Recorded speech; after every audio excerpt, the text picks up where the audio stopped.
government is fully aware that if all of the financial resources were available to pursue the goals and objectives for building resilience, but if it does not have adequate capacity, then the chances of success will be limited. It is with that recognition that we established the Climate Resilience Execution Agency for Dominica. That agency is specifically tasked with delivering on our resilience agenda and in building capacity for the work to continue even after the agency ceases to exist. In the time available, I cannot speak to all of the initiatives that are being pursued. However, our climate resilience recovery plan is almost complete. It is based on 3 pillars of climate resilient systems, prudent disaster risk management, and effective disaster response and recovery. We expect that by 2030, we should have achieved the following targets: 0 climate event-related fatalities, 15 days autonomy, where communities are able to operate safely and independently post-disaster, 90% buildings built or retrofitted to resilient building codes, 4 days, time by which individuals will be able to revert to basic living standards, 100% resettlement of individuals living in physically vulnerable locations, 5% the maximum GDP losses, damage, costs that we will suffer due to an event, 50% or less agriculture, fisheries losses as a percentage of GDP contribution, 100% critical government and emergency services restored during and after an event. 1 week, ports and airports will resume operation.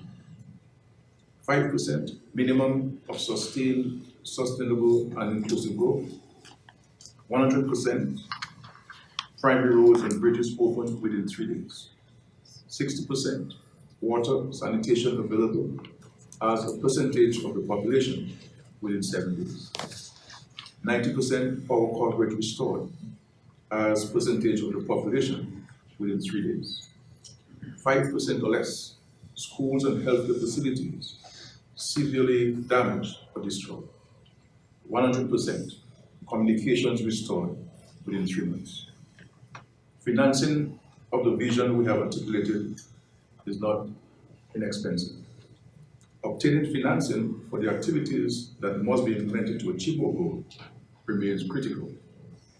Based on the current preliminary assessment, we estimate that it will cost approximately $2 billion to achieve our targets.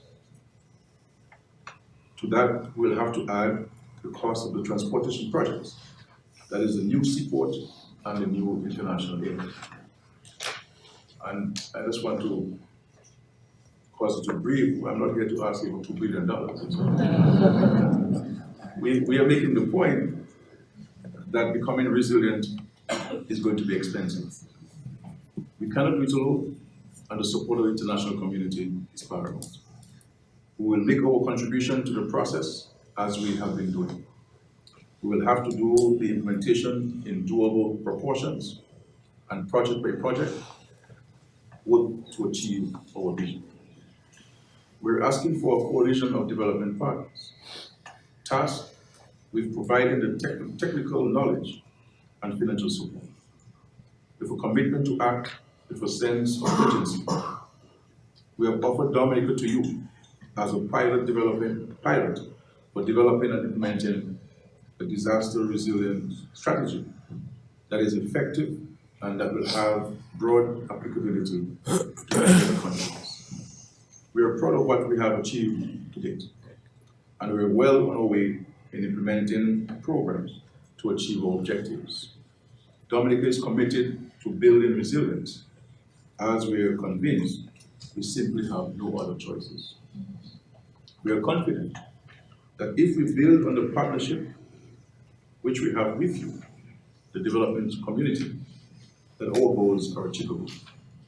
We look forward to your continued support and thank you for your engagement.